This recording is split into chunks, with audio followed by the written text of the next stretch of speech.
God is dead. Nietzsche's philosophy and the crisis of the modern world.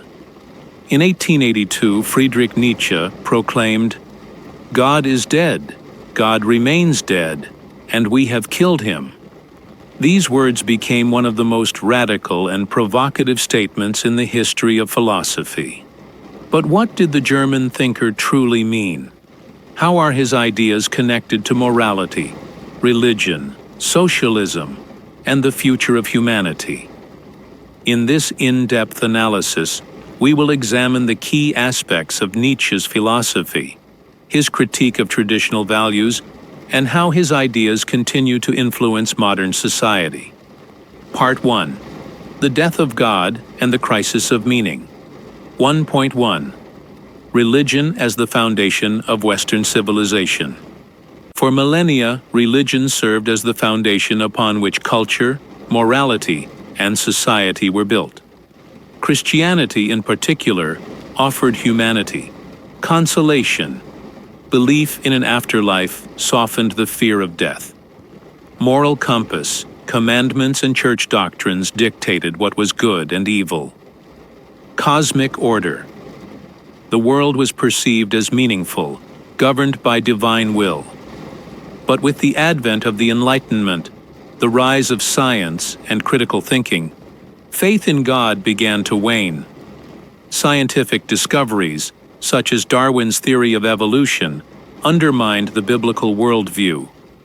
Philosophers, like Schopenhauer and Feuerbach, questioned religious dogmas.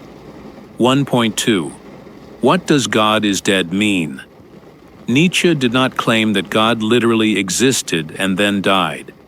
His thesis was cultural and philosophical.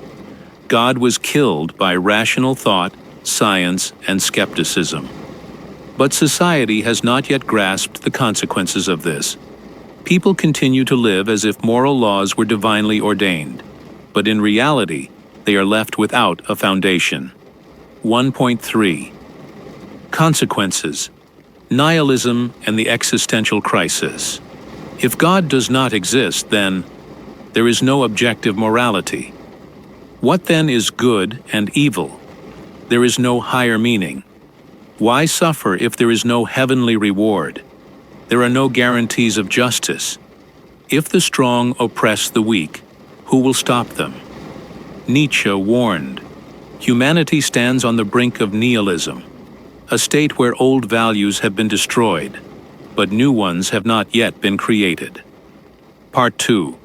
Critique of slave morality and socialism. 2.1. Christianity as the morality of the weak. Nietzsche believed that Christianity, especially in its modern form, preached slave morality, glorifies weakness, blessed are the poor in spirit, condemns strength. It is easier for a camel to go through the eye of a needle than for a rich man to enter the kingdom of God. Cult of suffering. If someone strikes you on the right cheek, turn to him the other also. In his view, this was the morality of the oppressed, who, lacking the strength to win, declared their defeat a virtue. 2.2. Socialism, a secular religion. Nietzsche saw socialism as an attempt to replace God with the state, longing for justice. Just as religion promises heaven, socialists promise a bright future. Collectivism instead of faith. Instead of serving God, one serves society. Hatred of the strong. Capitalists are declared the new sinners. But for Nietzsche, this was the same slave morality, just repackaged. Part 3. Who will save humanity? The Übermensch and the will to power. 3.1. The crisis demands. A new kind of human. Nietzsche did not merely declare the death of God. He sought a way forward. His answer, the Übermensch, Superman, one who creates their own values rather than following imposed ones, embraces life in all its cruelty and beauty, overcomes themselves rather than complaining about injustice. 3.2.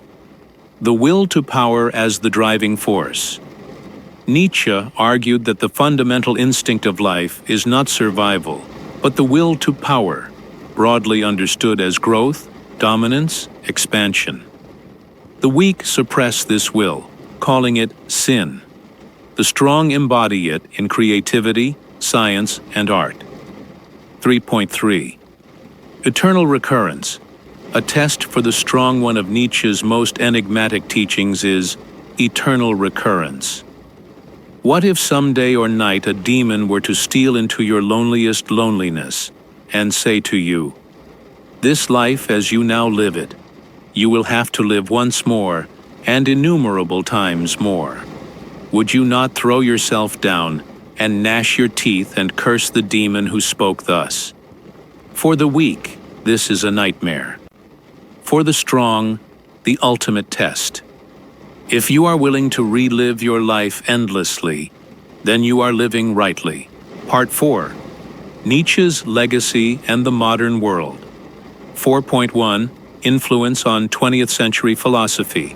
Existentialism, Sartre, Camus, expanded on themes of absurdity and freedom in a godless world. Postmodernism, Foucault, Derrida, adopted the idea that all values are human constructs. Psychology, Jung, Adler, incorporated his concepts of the will to power and self-realization. 4.2. Nietzsche and contemporary culture identity crisis. Many people today live in confusion, lacking clear moral guidelines. Cult of success versus victimhood culture. The tension between Nietzschean will to power and cancel culture.